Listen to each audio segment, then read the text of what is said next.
Allah jadi bukti kebesaran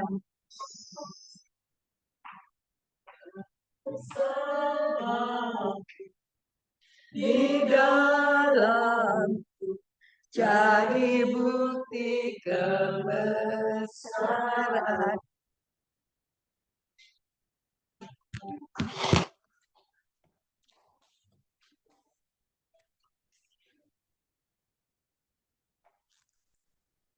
Baik, Bapak Ibu, mari kita bersatu dalam doa.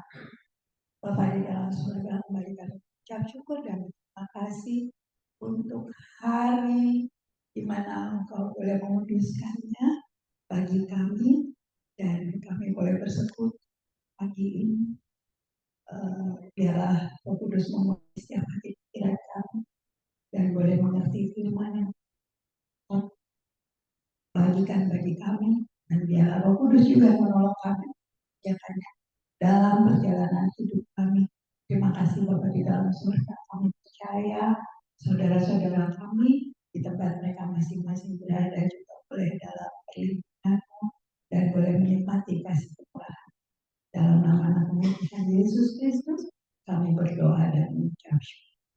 Haleluya. Amin. Kemarin saya antar Marvel latihan bola di M3.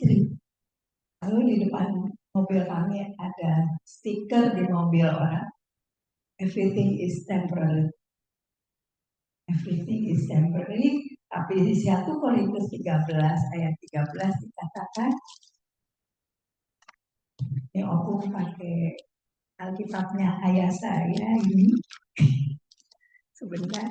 1 Korintus 13 ayat 13 mengatakan, demikianlah tinggal ketiga hal ini, yaitu iman, pengharapan, dan kasih. Dan yang paling besar di antaranya adalah kasih. Everything is temporary, but iman, pengharapan, dan kasih itu yang tinggal kita. Dan yang terbesar adalah kasih.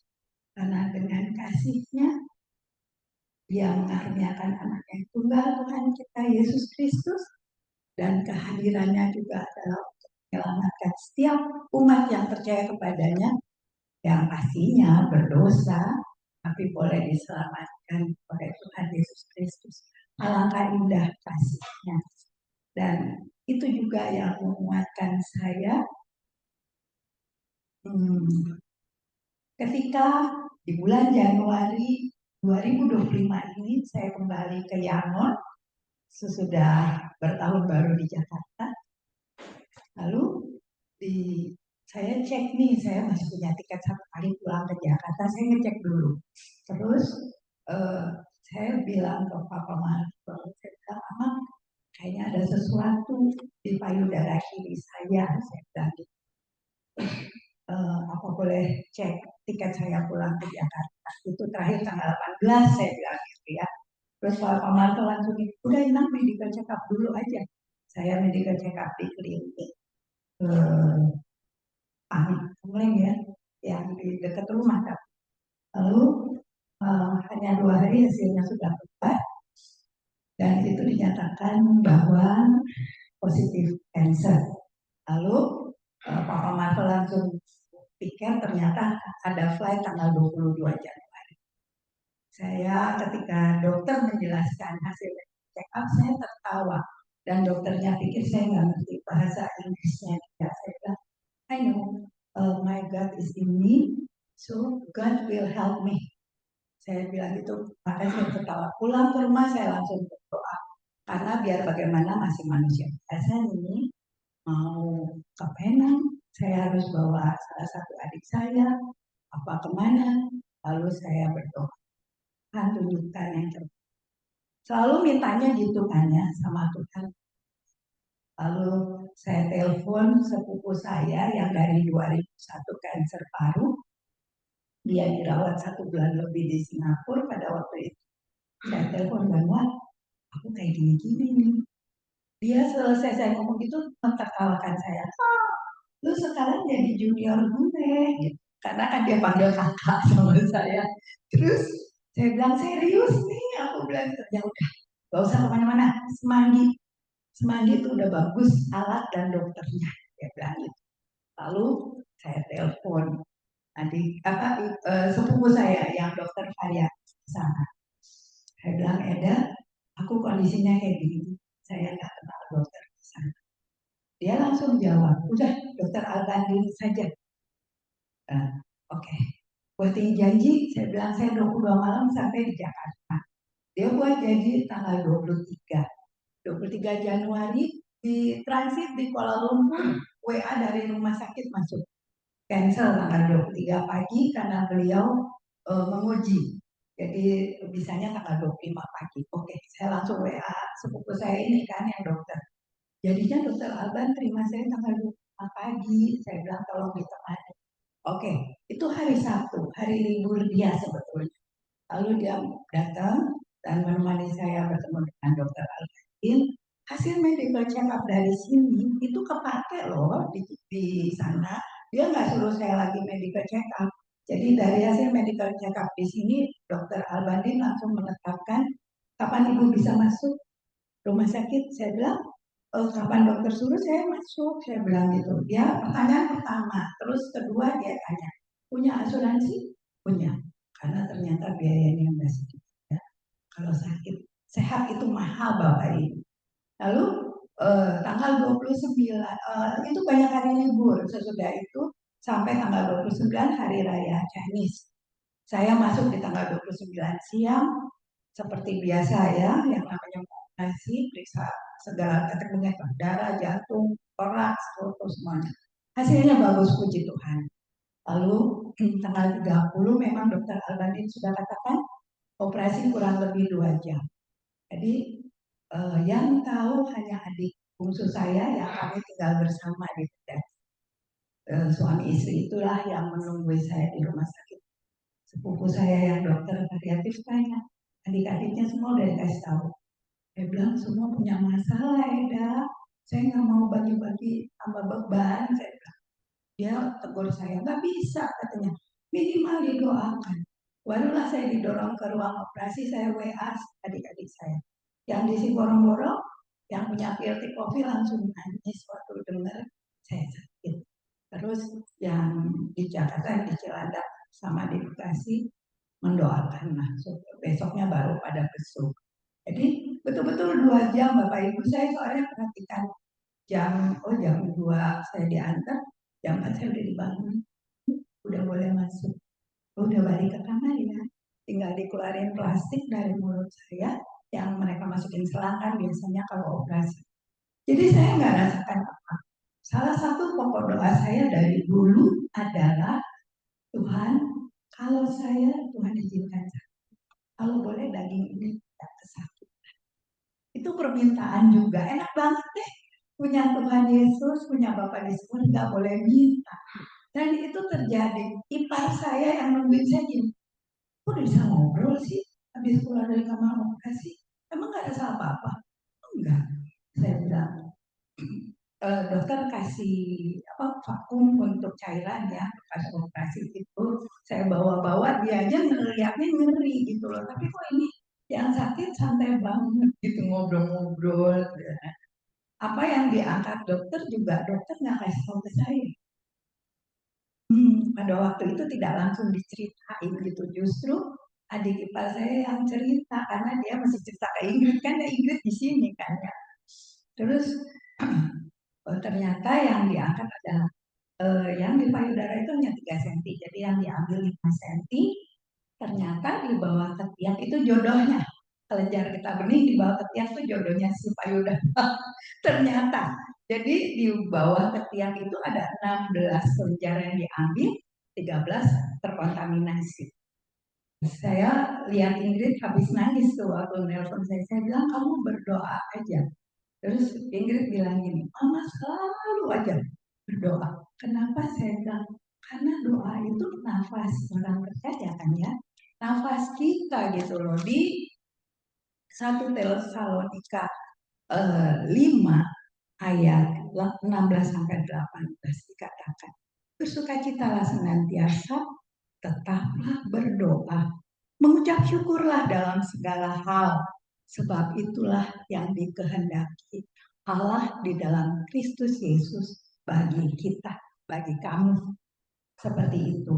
Jadi saya bilang berdoa saja, karena mungkin dia ingat tantenya, kakak papanya tuh 3 tahun eh, pergi sesudah dideteksi kanker kelenjar getah bening, tapi itu berapa tahun lalu gitu loh. Jadi sementara sekarang kan teknologi sudah maju dan bagus gitu. Jadi saya bilang mama tuh nggak ada apa-apa, saya bilang gitu. Dan Tuhan genapi gitu apa yang kita minta dia sediakan pada waktunya. Dan eh, ketika hari ketiga saya boleh pulang, kaget dong dia bill rumah sakit gitu ya, 100 juta lebih. Saya bilang puji.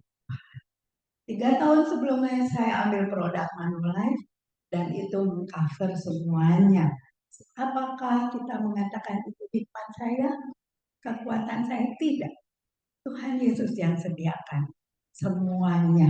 Nah itu untuk yang pertama. Sesudah itu seminggu kemudian saya kontrol, hasilnya bagus, vakumnya udah kering, gak ada cairan yang keluar. Saya ditunjuk ke dokter Jeffrey. Dokter Jeffrey, dokter kemo. Saya ketemu beliau, beliau bilang kurang lebih 1 tahun ya perawatannya karena 3 minggu sekali kemo. Di ruang praktek dokter saya teriak sendiri, saya diantarin ke pasien bungsu. Semangat, saya begitu dokternya sampai kaget. Terus saya bilang, semangat dok. Saya bilang gitu, oke.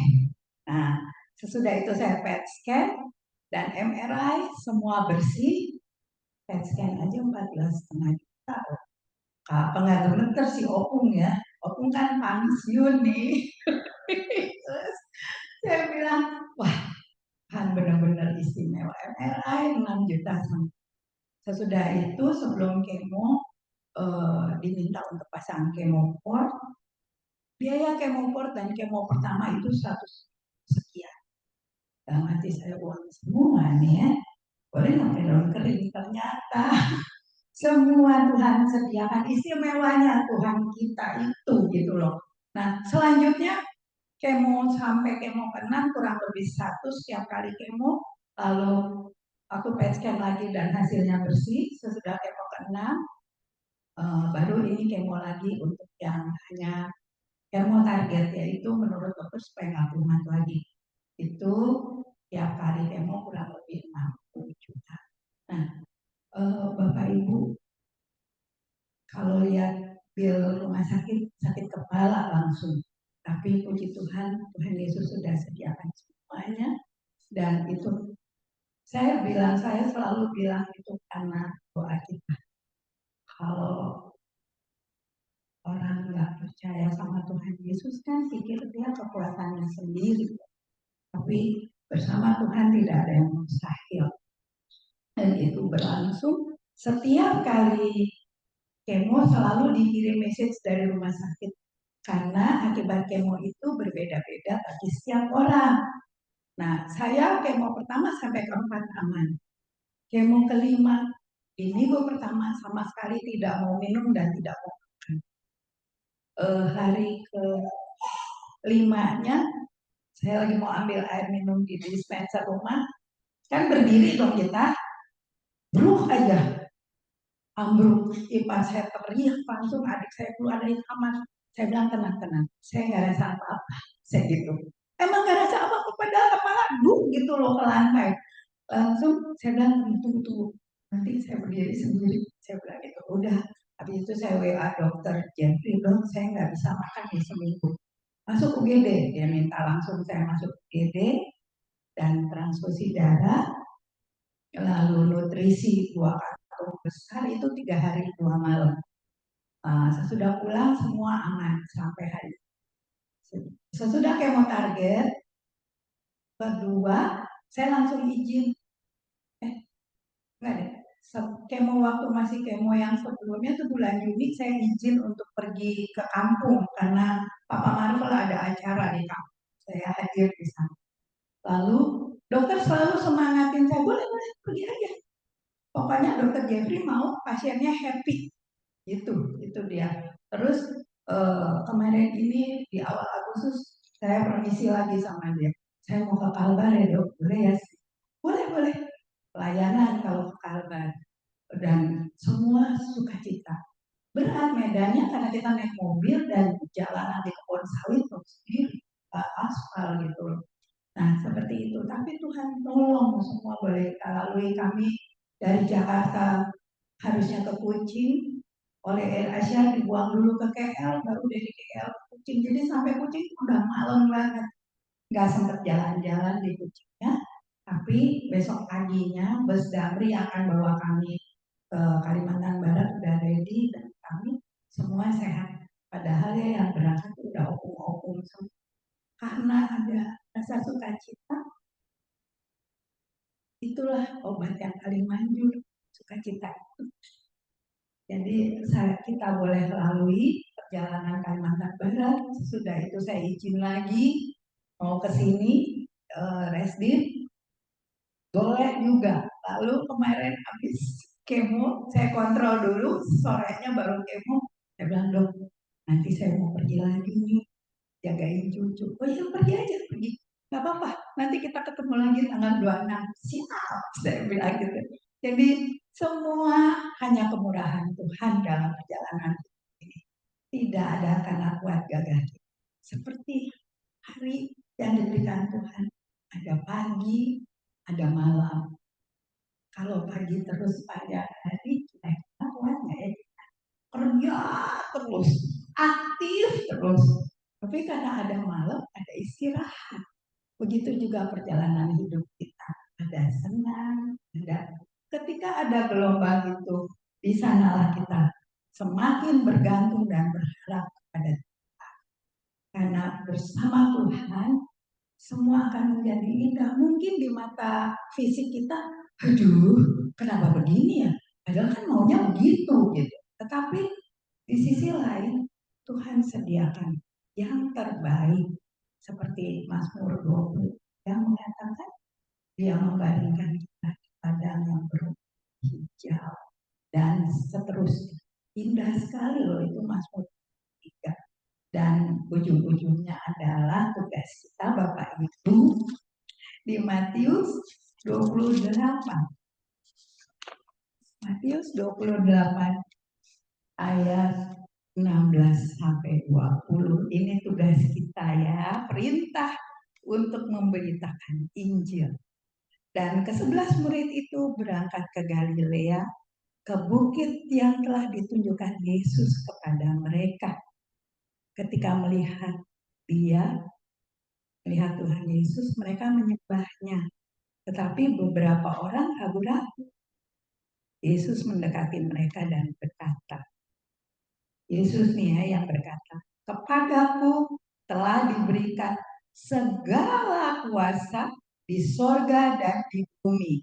Karena itu, pergilah, jadikanlah semua bangsa muridku dan baptislah mereka dalam nama Bapa dan Anak dan Roh Kudus.